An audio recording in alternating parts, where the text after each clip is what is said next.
elements of America go ahead and steal $950 worth of goods out of San Francisco's retail stores because you aren't going to be prosecuted. And so what do you expect when you tell people that what laws you're going to enforce or not enforce? What you expect is what we're getting, more crime. It's about time that we do what government's supposed to do. We all expect government, we all pay taxes to government to protect the American people, just like the #1 responsibility of the federal government is to protect us from foreign enemies. That's the #1 responsibility of local government, is to protect the people of this country. John, why don't you go? Well, I noticed this morning the latest Politico Morning Consult poll said that 68% of voters think that increasing funding for police departments would lower crime rates. Now, you may tell me that's just common sense, and it is common sense, but obviously it's not all that common, particularly among the ideologues on the left who believe that defunding the police is the way to go. Now, I concede you've heard less about the defunding argument because the progressives on the left, the Democrats, realize that's a stone-cold loser. The American people don't believe it. The minority communities, which are unfortunately sometimes targeted by criminals and exploited, they understand the importance of having law enforcement there and properly funded. But it's also, as Senator Grassley said, demoralizing on people who would aspire to serve their communities by working in law enforcement. These are dangerous jobs. People wake up in the morning, tell their families goodbye, never knowing whether they're going to be able to come home and see them again because of the risk to their lives and their health. So we ought to be doing everything we can to support our men and women in blue, including making sure that they are funded appropriately and given the respect that they deserve. Senator Daines is next. Just a few weeks ago, one of my senior staffers was walking into work. It was broad daylight, just a few blocks away from where we are all standing here at this moment, and she was violently assaulted, broad daylight, trying to get to work. As well, we see the crime going on in the bigger cities, the blue cities across our nation, levels of homicides, of violent crime like we've never seen before. I will tell you, as a Montanan, the spike in crime is not limited to the big cities. Just yesterday, I was on the phone with one of our county sheriffs in one of our largest counties in Montana, as well as one of our city police chiefs from one of our largest cities in Montana. Both of them talked about the scourge of meth and how the meth coming into our state is contributing to the violent crimes we're seeing. Homicides, domestic violence, of course, armed robberies and other thefts. We are a northern border state in Montana with a southern border crisis, because if you ask those members of law enforcement where these drugs are coming from, they tell you quickly it's coming from the Mexican cartels. The southern border crisis is creating a crime crisis in Montana because of Mexican meth that's flooding across the southern border. The Mexican cartels have command and control on that southern border because of the policies of this administration. There are no supply chain interruptions at the moment with Mexican cartel meth. It's coming into our state, it's coming into many states, and I thank the members of law enforcement who I spoke to yesterday who are doing their very best with a very difficult situation, and both of them said we've got to start by stopping the flood of meth coming in from Mexico and these Mexican cartels. Senator Kennedy.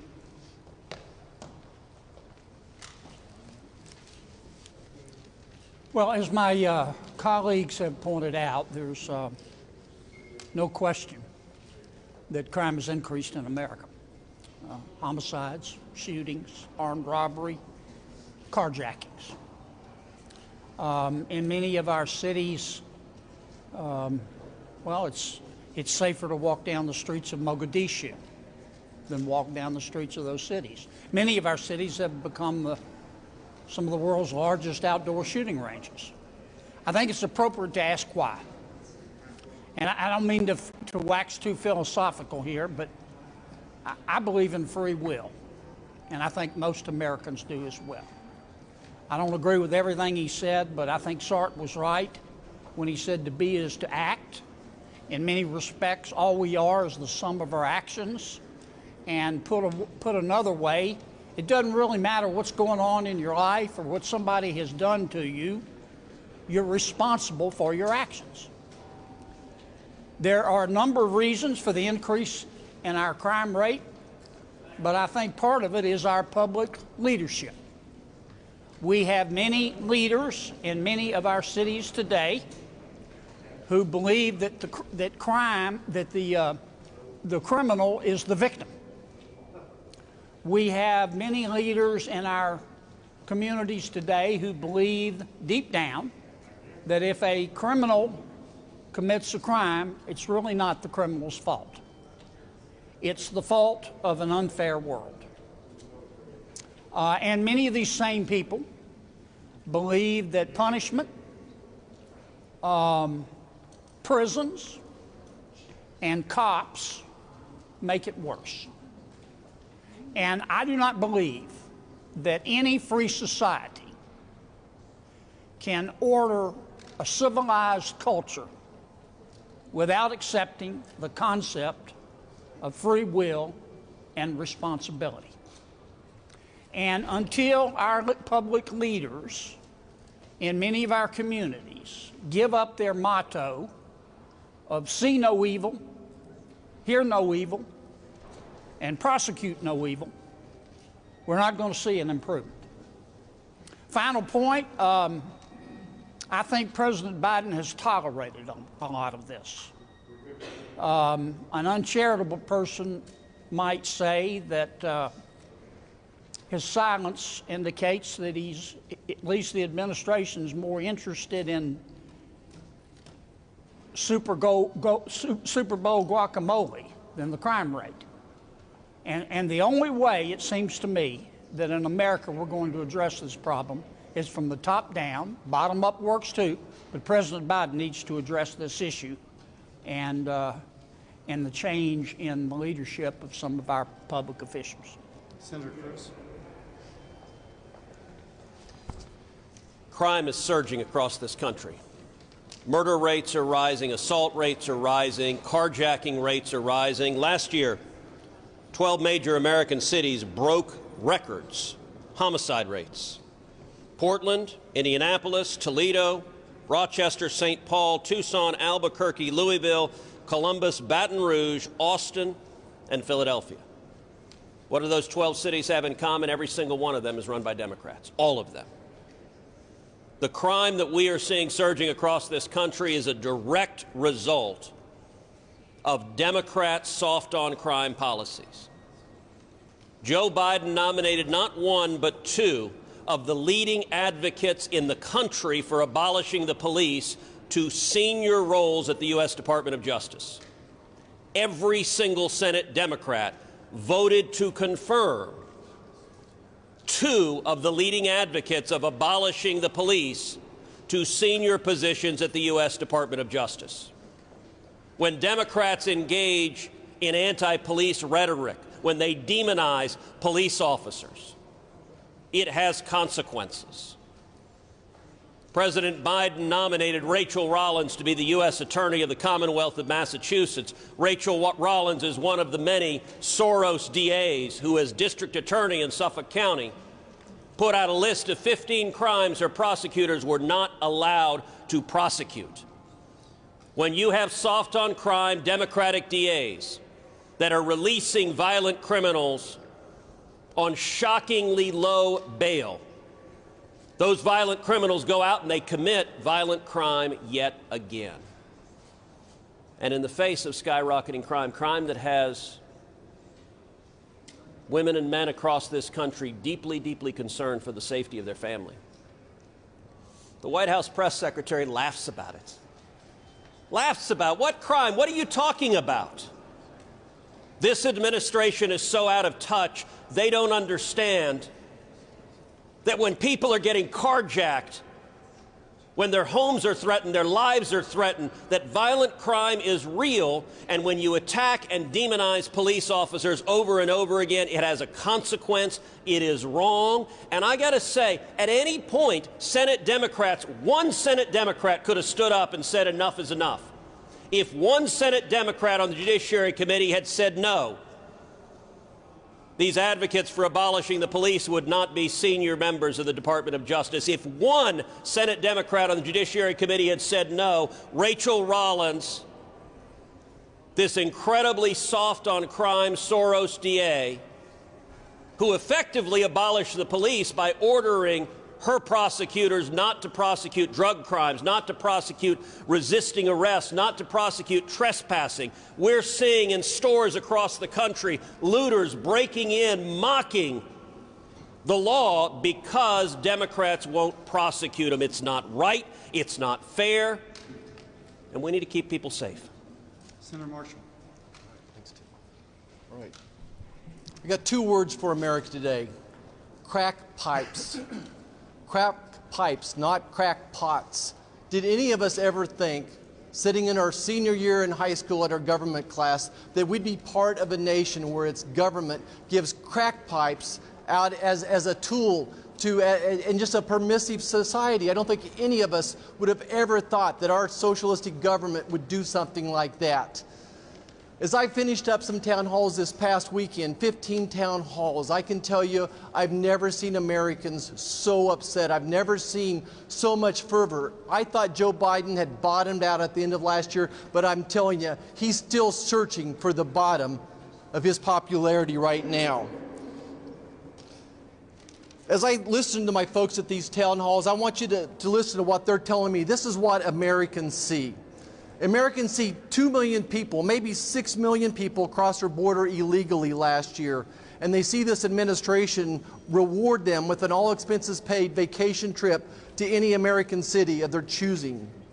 America sees riots and vandalism, and this administration applauds them. America sees looting and shoplifting, and this administration says don't prosecute. This America saw over 5 tons of fentanyl cross our border last year. Just imagine 5 big semi-trucks loaded with a ton of fentanyl. And I remind people, 1 teaspoon of that fentanyl could kill thousands of people. And like my dad, the police officer, said, crime and drug abuse go hand in hand. It's like peanut butter and jelly. The more drug crimes you have, the more crime we're going to have as well. And then finally, America sees our law enforcement officers being told to turn their back on violent crimes and not pursue. America sees the White House and their party turn their back on their law enforcement officers. America sees weak-kneed judges and attorneys, prosecuting attorneys. And then, back to our crack pipes. What they're seeing, what Americans are seeing, is insane policy. It's demented policy. It's unthinkable. It's unconscionable. Our president could change all of this if he had the will. Johnson. So you've heard some statistics, record crime rates, record murders, but I don't think we talk enough about the victims and their loved ones. About a week ago, Jen Psaki, the spokesperson for President Biden, was doing some press event, and she was monitoring the different news stations, and she came across Fox and said, here's Fox. And one of Fox's news anchors was talking about soft on crime consequences. And then she kind of giggled and said, what does that even mean? Let me tell you what it means. Last week we held an event here on our open border, about the catch and release on our open border. There's a real nice article in Just the News a couple days ago. Let me just read a couple examples of those consequences that Jen Psaki and apparently this administration is giggling about. In Alabama's Chilton County, 2 illegal immigrants ages 27 and 28 have been charged in the murders of 3 adults found shot and burned in an SUV. Another recent case, a Florida father believed he was going to foster parent what he believes a 16-year-old minor from Honduras. That minor was not a minor. That minor killed him. In Florida, a five-year-old girl riding in her mother's car was crushed to death when an illegal immigrant from Honduras crashed into the car. In Harris County, Texas, an illegal immigrant from El Salvador is charged with exiting a vehicle during a routine traffic stop and fatally shooting a sheriff's deputy in the face last month. Last March, 13 immigrants were killed when an SUV driven by their smuggler crashed into a tractor trailer in California.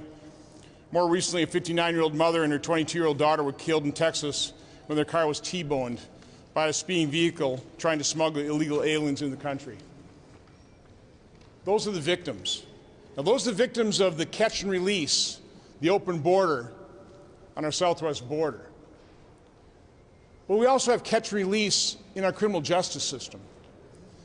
And there's some victims I'd like to talk about that are pretty close to my heart that didn't have to die, that didn't have to have their lives forever altered. And those are the victims of the Waukesha Christmas Parade. They were murdered, not by an SUV, CNN, by a murderer who had just run over the mother of his child and was released on $1,000 bail so he could murder. And that's what he did. He murdered 8 people in Waukesha, injured another 62 during a Christmas parade. You barely hear it on the news anymore. I guess it was the wrong murderer and the wrong victims to have the media pay attention for more than a couple days. But as bad as the victims in terms of the people who lost their lives and their loved ones, and the people injured and their lives forever altered, I can't help but think of the little children sitting on the curb expecting to see Santa Claus and instead watching people being slaughtered right in front of them. Can you imagine that? Do you ever think about that? Do you think President Biden does? Do you think these soft on crime DAs in Democrat-governed cities think about that? They ought to think about that. So, of course, it's easy to criticize. The question is, what do Republicans offer as an alternative?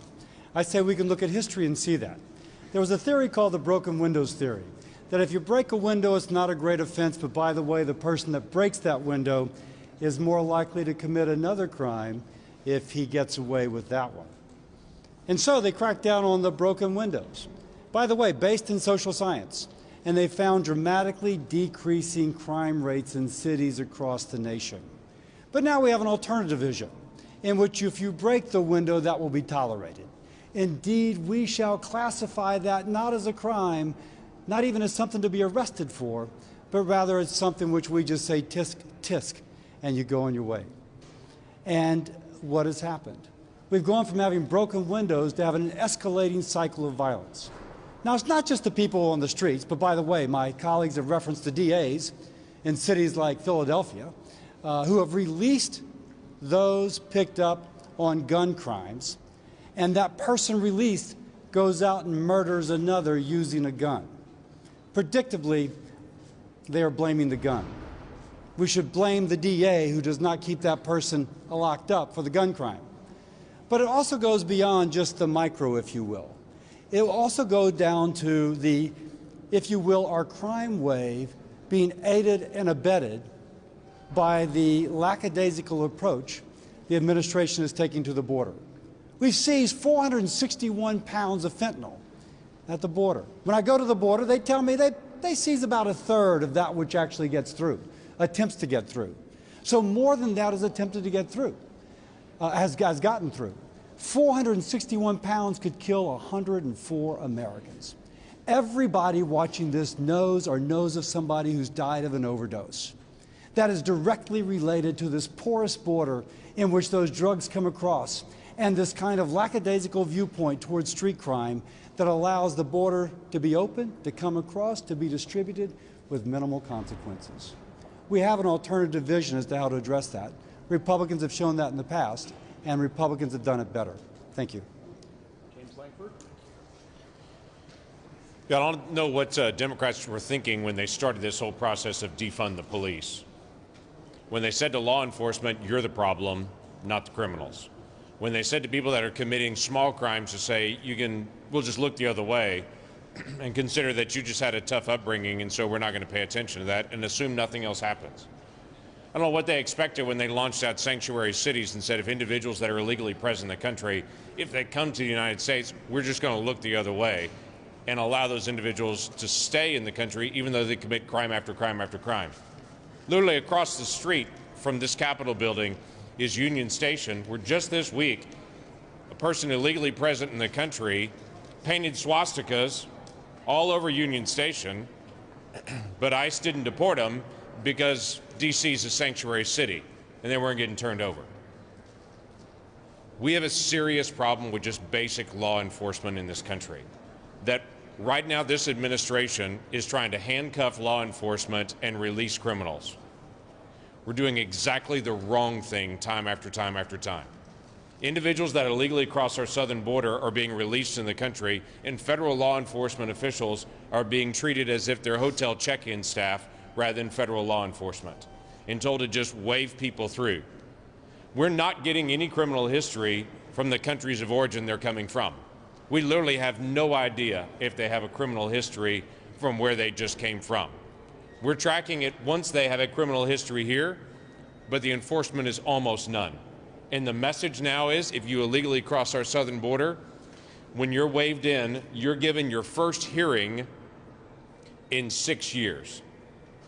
Literally being told you can stay illegally present in the country for the next 6 years. And by the way, if you don't show up for that hearing, they're already getting the message, we're not going to pursue you either. When an administration has a policy of defund the police, when our big cities have district attorneys that are saying we're not going to prosecute, when our President of the United States determines that illegally crossing a border without getting any criminal background check to come into the country from where they're from is acceptable, we're going to watch crime increase.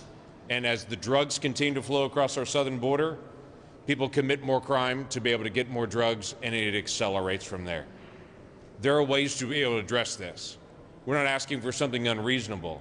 Our families and our communities demand that someone stands up for those victims, not those that are actually causing the harm to the victims.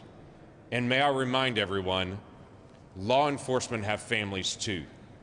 And so while this administration decides to be soft on crime, there are individuals in houses today in my state that are hugging a loved one, looking them in the face as they walk out in their uniform and saying, be safe out there, while this administration tends to look the other way. That's backwards, and that's not where America's looking for. Is it any wonder that Americans and Kansans are fearful? Is it any wonder that Americans or Kansans shake their heads at what they see happening today? We are a country designed to be based upon the rule of law.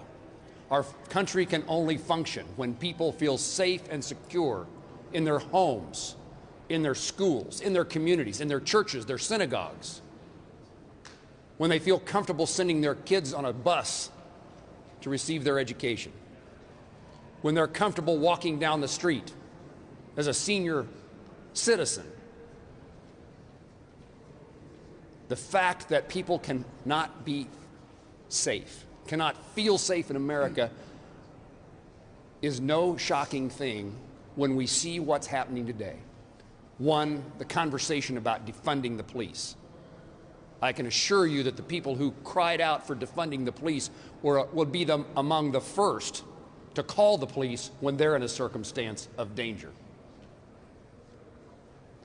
I would tell you, as the ranking Republican, the former chairman of the Appropriations Committee that funds the Department of Justice's programs in support of law enforcement, we have not defunded the police. In fact, the appropriation bill that's pending increases the funding for local law enforcement, for county sheriff's offices, police departments, by 75%.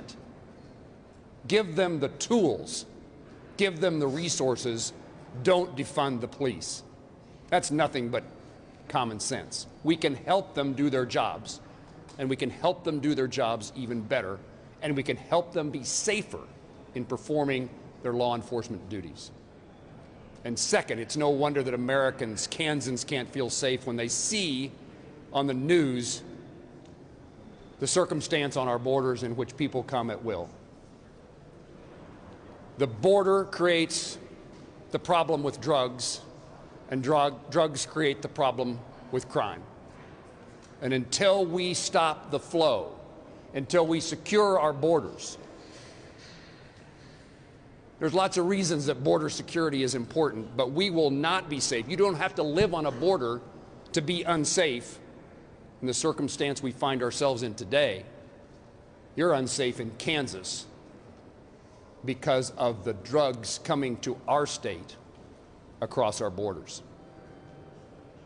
It's important. This is an opportunity for all of us to make certain that our law enforcement agencies, the men and women who serve our community and nation supporting us, supporting law and order, enforcing the rule of law, we have the opportunity to make certain they have the tools. We also have the opportunity to say, I respect you and I thank you for protecting me and my family.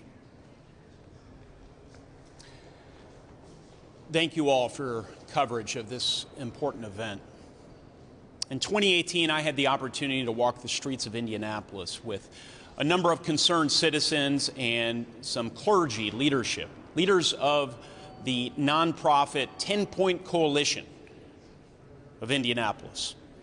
This coalition was organized years ago to try and prevent violent crime from plaguing the cities of Indianapolis. And I can tell you, it was created because at the time there was grave concern about the number of fatalities on the streets of Indianapolis. In 2018, there were 178 Hoosiers who lost their lives in Indianapolis through a homicide. Just 3 years later, we saw a 52% increase in the number of homicides. 271 individuals, many of them leaving behind children, blessed family members, spouses. Murder. It's not just Indianapolis, however, that is less safe. More than a dozen major cities across the United States have seen similar upticks in violent crime. Now, there are indeed all sorts of reasons for this, but we know one of the real drivers has been public policy, a lack of leadership, including here at the federal level. When you have porous borders, and you allow in horrible substances that pollute our streets and fuel criminal enterprises, you're going to have more murders. When you're unsuccessful in persuading the Chinese Communist Party to cease its export of precursors used to produce these horrible banned substances, you're going to have more murders. When you nominate to the Justice Department of the United States of America, soft on crime, U.S. attorneys and top Justice Department officials, you're going to have more murders. And yes, though a number of my Democratic colleagues have recently seen the light as it relates to the defund the police rhetoric, when you plant that seed, folks, you are going to have more murders. So I'm pleading with this administration to step up, to lead. I'm pleading with my colleagues to stay as strong as possible in supporting our police during these very difficult times. I'm pleading with our community leaders not to lose hope, because as you've seen today, there are a number of people that stand with you, that stand with our most marginalized communities, that stand with our men and women in blue to ensure that every American has the benefit of a safe community for their family and for themselves. I'm pleading with Americans to tell their United States Senator, to tell their representatives, and to tell this administration that if they fail to see the light, we're going to make them feel the heat and change their policies. Republicans won't stand down. We will continue to stand up for safe communities so that every American can realize their full human potential. Thank you. Thank you, guys.